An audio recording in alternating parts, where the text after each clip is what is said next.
YouTube. Woo! Mr. King coming at you live from the studio.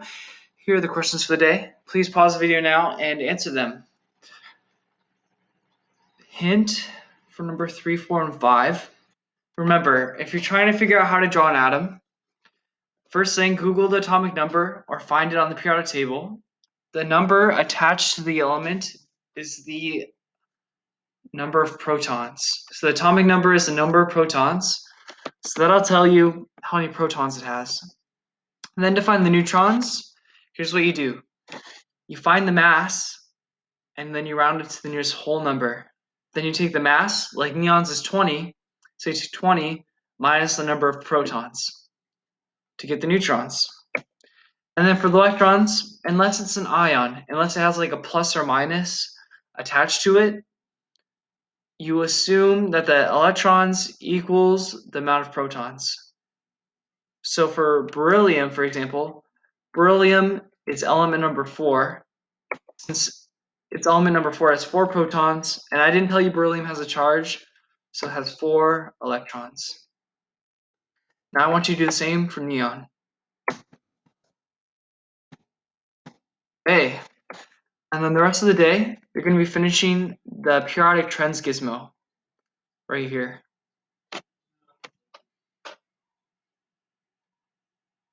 Yep. Okay, you should have finished slide 5 yesterday, and now you're on slide 6. What you need to do, click on the link here and log in, because they'll only give you a timer unless you log in. If you need a class code to make an account, here's my class code. Once you're logged in, click launch. Okay? And then go to slide 6 and find lithium. You're going to be determining the number of energy levels, the number of protons, and then the atomic radius. I'll give you an example for lithium. So here's hydrogen. Lithium is right below. So yesterday we looked at the different types, how the size of the atom changes as you move down the periodic table. We did that yesterday. Now you're going to do the opposite. Now you're going to move across from lithium all the way to fluorine. You're going to see how the atomic radius changes. So to start, the number of protons is right here. The number of energy levels is the same thing as the number of orbitals or rings. So lithium has 2, because it has 2 energy levels for the electrons. And then to measure the radius is the length from the inside, the center of the circle, to the outside of it. So lithium has 3 protons, 2 energy levels, and a radius of 167 picometers. Now you should have everything you need to finish the rest of the table. Then answer slide 7 and 8 is asking for the pattern that you notice on slide 5 and slide 6. Number 7. Slide 7 will be a little bit tricky. The first 2 questions are asking how do the energy levels change as you move across versus down the periodic table. So how does the energy levels change when I move across the periodic table versus down the periodic table? Yep. So as you move down the periodic table, how do the energy levels change versus when you move across it? The next, number 3, I want to talk about the attractive force.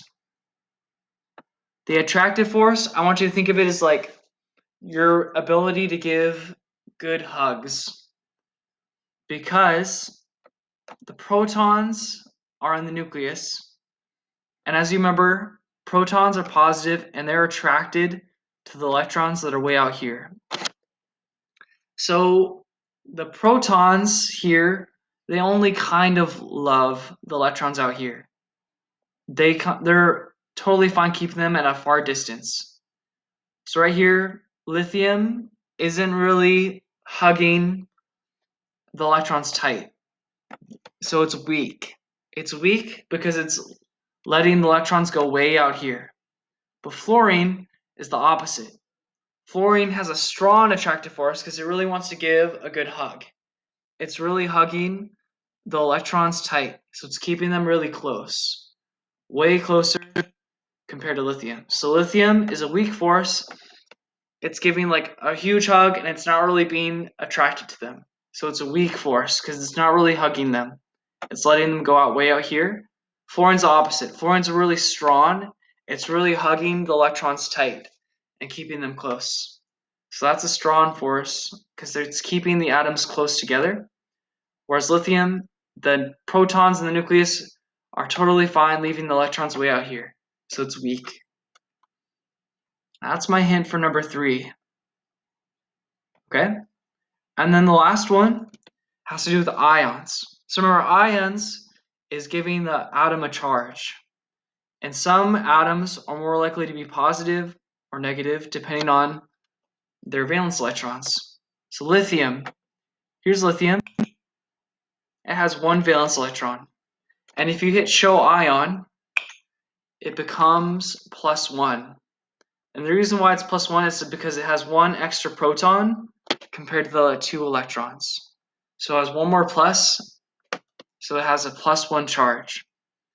So the first question asks, why is lithium smaller then if it becomes +1? And then it asks you to look at sodium. Sodium is very similar to lithium because it has 1 valence electron. So here's sodium normally. Here's sodium as an ion.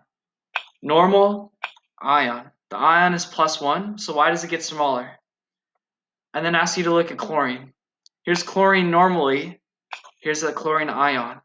Normal, ion. Normal, ion. Why does chlorine get bigger when it's an ion? That's the last slide. Okay? Yep. After you do that, you're all good to go. And then do the attendance survey, and you're golden.